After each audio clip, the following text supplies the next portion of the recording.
In this video, it's time to eat Quake and his two mates.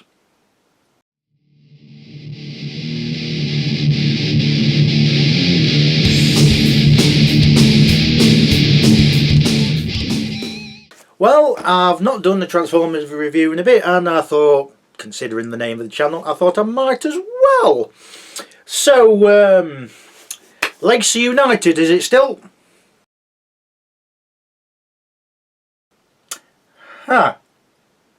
Been a while. With Legacy coming to a close and the new one, Age of the Primes, which some people who get them early by different means, shall we say, have already started doing reviews of them. Megatronus looking very good, apart from the flame effects, which, if you're not going to do them properly, don't bother.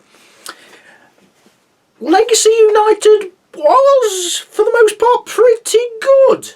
Legacy was a bit weird as far as I'm concerned, in the sense that the prices started to go ridiculous. How do we know this? Well, in stores we saw Kingdom Blaster on the same shelf as Legacy Blaster. The contents were the same, the articulation was the same, the paint was the same. It's just the prices were different. £5 more for nothing. Hell, you could say there was less packaging, as the window, you could touch the figure inside it. So £5 more for what exactly? Anyway, with that little rant aside, we're going to talk about one of the last figures in the Legacy line, Legacy United, which is Quake. Quake started off as a G1 figure towards the back end of G1 as a double target master with two guns that could combine, or could fit on top of the tank mode, or could be guns in robot mode, and so on and so forth. The tank mode was very simple, but looked alright, and the robot mode was really simple. It was basically Blitzwing without the wing, and none of the Blitz and glamour. It was basically Thin Wing, as it were, with muted colours. Quake also had a figure in Titan's Return, although he didn't have a target master of any kind. If you pair him with that one that turns into an elephant, he works really well. The colours are almost the same, and honestly, if you mount the elephant in gun mode, where the cannon is, put it in the vehicle mode, it looks like it's a track thing with multi-rocket pod, which it really does work for old Quake. It's not a bad figure, and to be honest, I prefer it more to the original mold, the original figure, which is Hardhead. I just think the colours are a bit boring, which is weird because Quake's colours are, well, muted, but they work. But onto this newest figure. Starting with the robot mode then, and it's starting pretty well. The colours are, again, a bit muted, which is Quake's MO, but all this nice blue on here is really nice. It's kind of, it looks really bright on videos, but it's actually more of a royal blue. I think that's the right shade. I don't know, but it works really well. Although the Decepticon symbol only shows up really well in the right light, as you can see here. Yeah, perhaps not. The sculpted detail is not too bad. As you can see at the bottom, the tracks on the legs, it's very well done. And as you can see here, the arms are painted black, or perhaps, oh no, they're black to start with, just put this paint on. It's slightly different, but I mean, really, unless you're really looking, you're not going to notice it. It looks alright. Why they painted this bit, I don't know, but it's nice, I guess. It's nice. The bit of grey helps things pop a little bit, as does the tracks, and the feet being all black. Yeah, why not? As we come to the back, this is one of the cleanest figures, and there's not much backpack or gaps, as it were, which honestly never bother me, gaps and whatnot. I know it bothers some people, but as long as the figure's good, I honestly don't care. These bits are open, but that's because the fists need to go somewhere in in transformation. You've got these bits which are a bit hollow, but I mean the legs are filled in just with all these tank bits which have got nice sculpted detail, but yeah, there's going to be a problem in tank mode, which hopefully they're gonna stop doing in Power of the Primes, because yeah, they've stopped doing it for Megatronus, which good, but you'll see what I mean. Oh, I didn't go over the head. The head is really nice. If I just zoom in, there we go. The gold paint's really nice done, and the red eyes, mwah. The detail on the head, yeah, it's alright. It's alright. Accessory wise, he comes with his backpack bit, which is folded up like this to start with, and it comes with, well, a port on here and two on here. We'll get to these in alt mode. Yeah. Anyway, what you want to do with this is just poke it on the back like so, because there's a post on the back, and that's basically how Quake's supposed to look. I don't know why, well, I kind of know why it's separate. It's probably make it easier to package it, but there's a lot of space in these boxes, so could you not have just had it on? Could you not? He also comes with his two Target Masters, which are actually well painted. These are slightly bigger versions of the one you get with Needle Nose, and I'm pretty sure they're the same. It's just the paint's different, so do not ask me what their names are. Google, because I have no idea and I don't care. I think this one's supposed to have like dual swords. It's supposed to look like that. Yes, the eyes I don't think are painted in. Are the eyes painted in? No, just the face. But you can kind of make out what it is. I don't know why his underwear's been painted, but you know, 80s logic. It's a shame these bits here are moulded in. Would have been nice if they were separate, but or gappy or whatnot, and then the legs are sort of painted. I really wish these had more articulation, but it is what it is, unfortunately. And then we've got this one, which I wish these bits were painted in like silver, like rocket pods. If you can just focus. There we go. The eyes aren't painted in, and the face on here is a bit worse, but the eyes do look slightly different in terms of shade. It's probably just the paint. Shoulders have been painted. Underpants have been painted again for some reason, and thighs for some reason. I don't know what's going off there. I think this one's got off better with the kibble management than this one, because yeah, they're just basically tombstones, just like that. Because why not? Now, Quake is a extensive retool of Skullgrin, and one thing I've just noticed as I'm recording this, Skullgrin's shorter than Quake. Yeah, that's something I didn't notice. Maybe if they made Skullgrin taller, his transformation would be a lot more interesting, and his alt mode would be a lot more interesting. Who knows? While I enjoy what they do with the head and the colours are nice, I really don't like the soft rubbery plastic they've got. They've got it in the thigh bits for the tank alt mode thing. These bits here are rubbery plastic. These bits, yeah, he's got them on the shoulders on these nubs.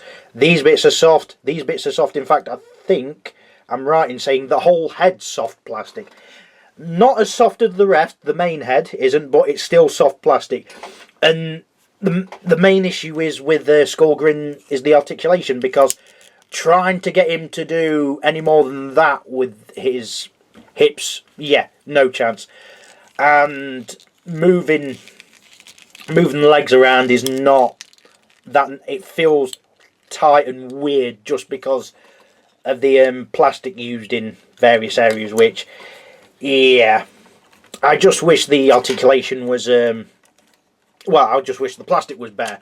I mean, why are these in bendy plastic? What's the point? Is it to stop people hurting themselves? How are they going to do that? Bend them to death? Anyway, back to Quake, and I'll just show you how he looks with these target masters. So just to transform these target masters, all you do is do this, fold them out. No, seriously, that's it. And you've got a post here, and that thing there. And it's same on this one. There you go. And likewise, you've got a post on here and a port on here. That's the word. And you could double them up. Although due to this bit where the gun barrel has to fold out, this doesn't go on properly. And if we put it on the other way, it has got the similar sort of problem, but the feet aren't as pronounced, and so it fits on a bit better. So, fitting them in his hands, fit them like this. Come on. Ooh, I like so. And this one's got one thing for blast effects, like so. This one's got two. He's also got one on his back for his turret, but we'll talk about that later. And a fancy feature you can do that's on the box. You won't believe this. Is everyone sitting down? I'll give you a couple of seconds. 3, 2, 1. Right, I'm going to show you something that's so amazing. They've put it on the box. You will not believe it. Right, watch this. Yeah.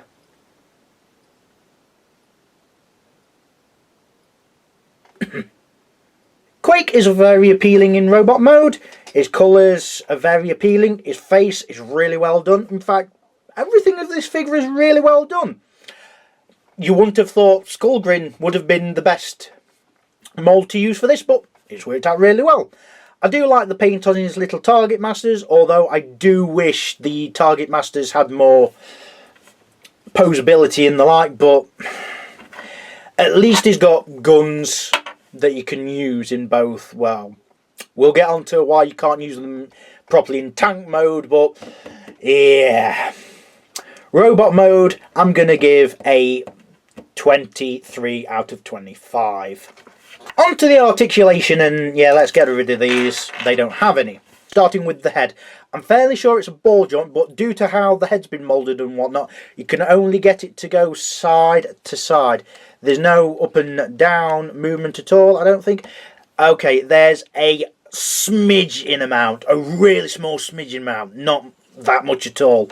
Arms are pretty well articulated. They can go out that far. They can go, if I just show on this side, all the way around, which is nice.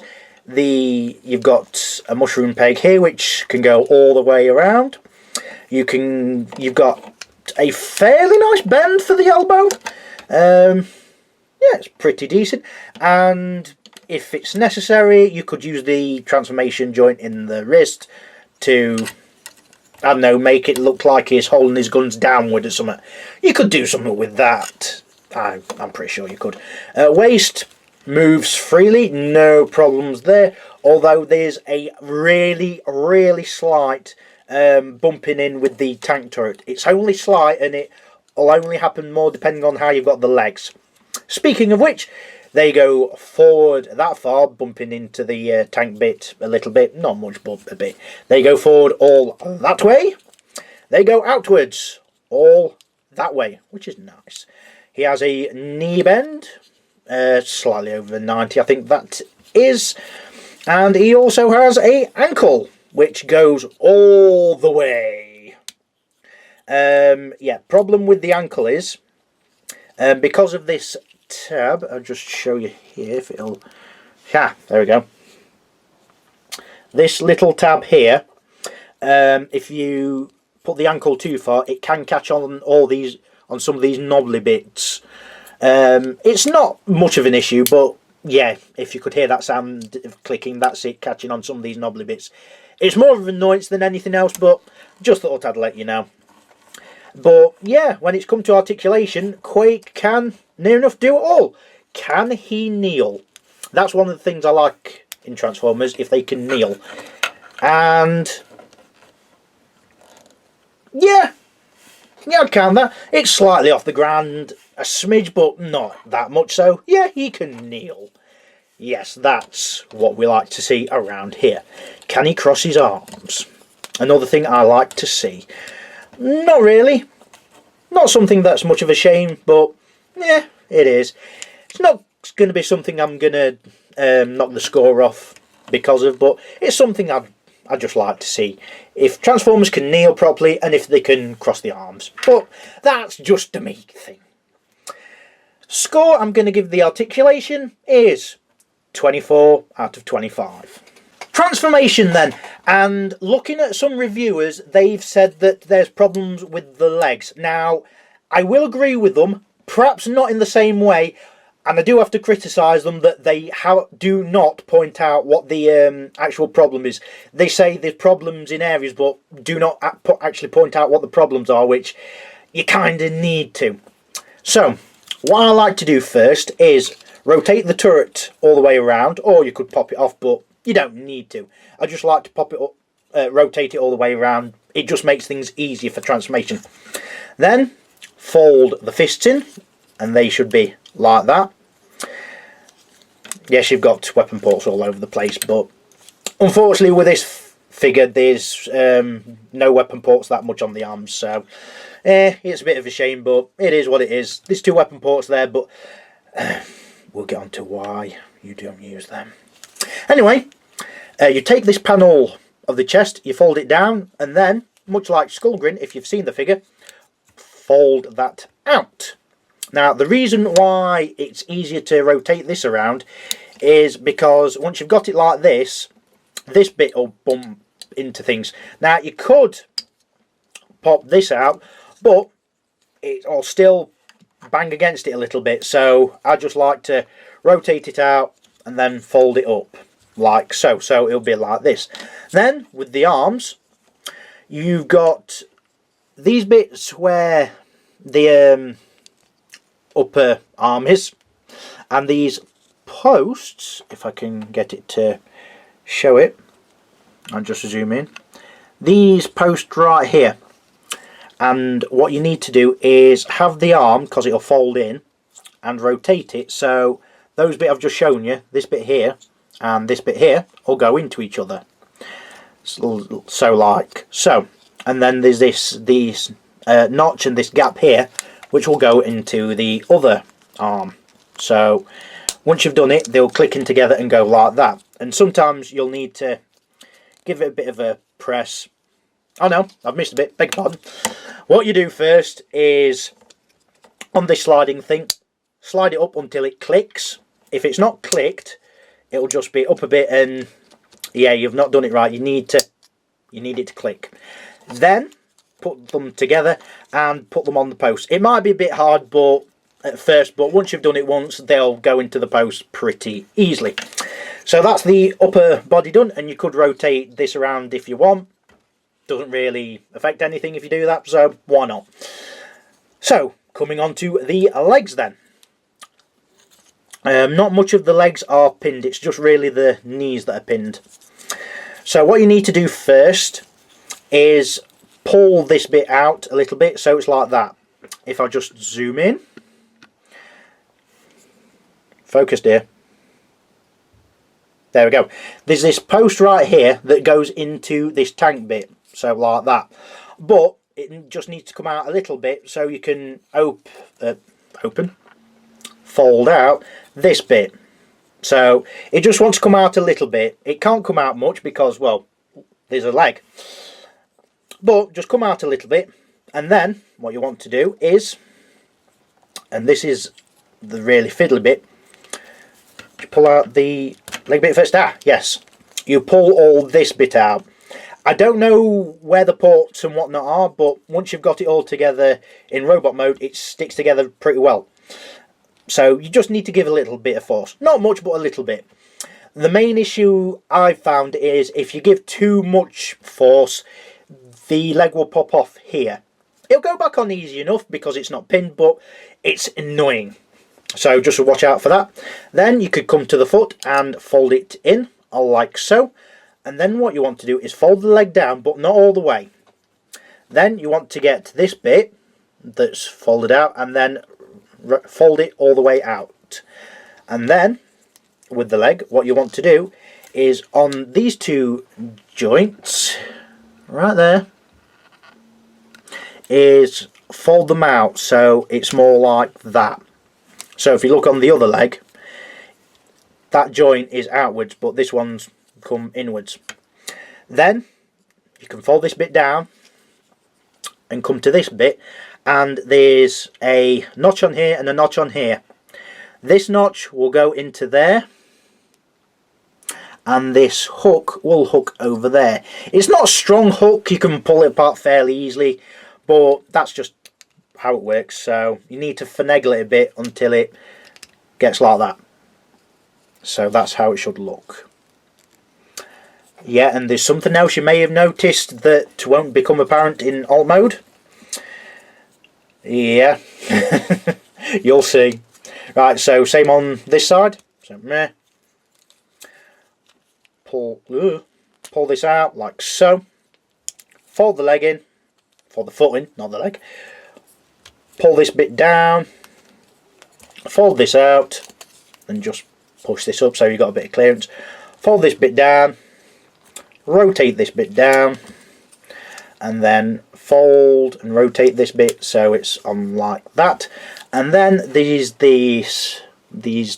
two posty bits here and here, which will just push into each other like so, and will click, and then just align everything like that. And then like Skullgrin, you want to bend at the waist section like so. These bits may get in the way a bit, but only a little bit. It's not like you're causing any damage and there's not really that much friction. So it'll end up like that. And then you want to bend at this joint where this pin is, if you can see it. So that will end up like that. So you've got these posts on the arms here, one on either side, which will go into these slot things. You kind of need to hook it in, so once you've got it down like that, you kind of need to press in here until it goes under it, and you kind of need to do it on both sides, otherwise it's weird. Once you've got, you'll know when you get it in, but until you've got it in, it's like, it's weird. That's all I can say, it's weird. And then you can fold the tank turret down because it's on a double hinge, and there you have Quake in his alt mode. It's just an adorable little, chubby little tank thing. The transformation's really nice. Only thing I would have rather liked is the legs have more pins in them. But other than that, it's fine. It's fine. It's got some clever bits in the legs, but like I say, I'd like to have them pinned. And how the waist works, yeah, it's pretty decent. And actually, how things in general work, yeah, it's pretty good. But, I mean, if you've had Skullgrin, you've seen some of this before, so I suppose the surprise and the interest has maybe gone a little bit. But, I mean, in Skullgrin, it doesn't fold over as much, so it's more involved than Skullgrin, shall we say. Transformation, I'm going to give a 22 out of 25. Onto the alt mode then, and it looks pretty decent. I know some people ain't going to like this, it being not a flat tank like the G1 version, and it really being a weird sort of tank thing in general, but I honestly think it works as a weird tank thing. The turret doesn't move all that much, unfortunately, due to how things work, but what might help if you leave the turret like that, and it looks like a heavy-duty tank with a little turret. So you've got more spinach. You know, it spins around, not the vegetable. Anyway, the turret moves up and down like that. You could have the base of the turret move up if you want, but you've got the turret itself that goes up that far, which is something. One thing you might have noticed, no wheels. It started on Tarn, and Studio Series concept art. Megatron had no wheels, which he really could have had wheels. In fact, Tarn had moulded wheels moulded in that did not move. They were just these little bumps, which... Why? But this could have had wheels. They could have had two there, for example. Actually, yeah. They could have had two on either side. I don't know why they didn't, but... Nah, whatever.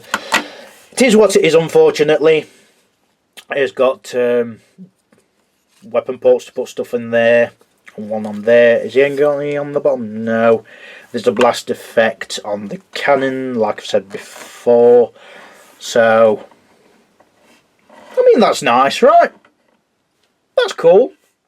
And we're going to have to talk about this.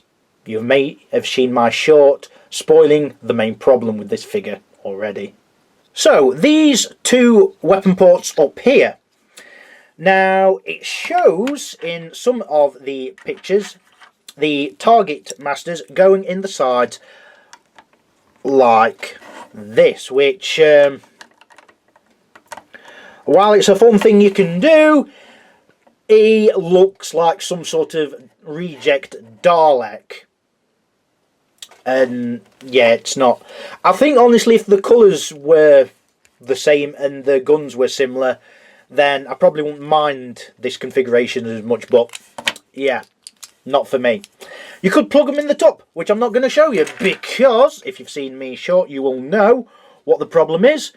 Oh, that's clear as day on here. But for those that can't really see properly, look at that stress mark. And I'll just show you one that's on there. Oh, one that's on there as well. How delightful. Oh, one there as well. Oh, joy. That really brings the enjoyment of this figure down a lot. I got this about 4 days from this recording, so I've not had it that long. But yeah, put the guns on top, and it's just put stress marks on it. I mean, I thought it was tight, but you know, sometimes it is. But stress marks like that, it's like Studio Series Hot Rod, 86 Hot Rod all over again. I mean, probably a bit worse, to be honest, because the stress marks will happen a lot on that figure. But on here, it's just on these. And that's pretty bad. And I know it's only on here, but these should be usable. They're not. And it really hurts the score for the alt mode. And I really like this figure. That's the thing. That's the annoying thing. The alt mode gets a 20 out of 25, which is still fairly high, but you should not have stress marks. Not unless you're forcing it because you're trying to do something or you're getting frustrated.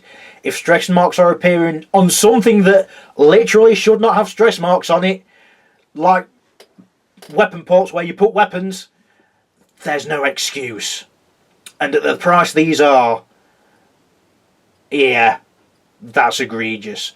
I would mark it down lower, but considering how much I like the alt mode, I'm going to set it at 20 out of 25. In conclusion then, Quake is a fantastic figure. The robot mode is really well done in terms of paint, in terms of articulation, in terms of just everything really. The accessories, while I don't like how one's a sort of lilac-y colour, it's fine, it makes a nice gun. The other one is a weird gun, but it's how it was in the G1 thing, and at least he's got two guns, so that's that. The transformation is interesting, although the luster might have been taken off a little bit if you've had Skull Grin, but I think it's still pretty good. The alt mode is pretty good, but those stress marks really bring it down a little bit. It's something I'm always going to remember and look at because they're right there. I could air dry them out, which, yeah, I might do, but honestly, it's something that needs to be talked about and whatnot. Hasbro has only been doing really bad quality control on their masterpieces, but I've had two figures now where there's been stress marks. One on the arm where the shield goes on Magmatron. Yes, Magmatron. And on this. On Magmatron, it might be a me thing, how I'm putting in and pulling it out. I don't think so, but it might be. On this, there's just no excuse. If it was a bit less money, say 20 quid, I might give it a free pass, but because it's 25, the price of a Voyager in Kingdom, I have to knock a few points off. The score would have been 87 out of 100, but due to them stress marks, I'm putting it down to 85 out of 100. Honestly, I think it's a bit low, but due to how the marking works, how I do them, that's how it is. I would highly recommend this figure, but just don't use those top weapon ports. Although, what I've found is pretty decent. Alternate tank turrets. Oh yeah, don't spin. I'm keeping it at 85. Shut up. So yeah, hopefully I'll do a few more Transformers reviews at some point. But I hope you enjoyed this one. Goodbye for now.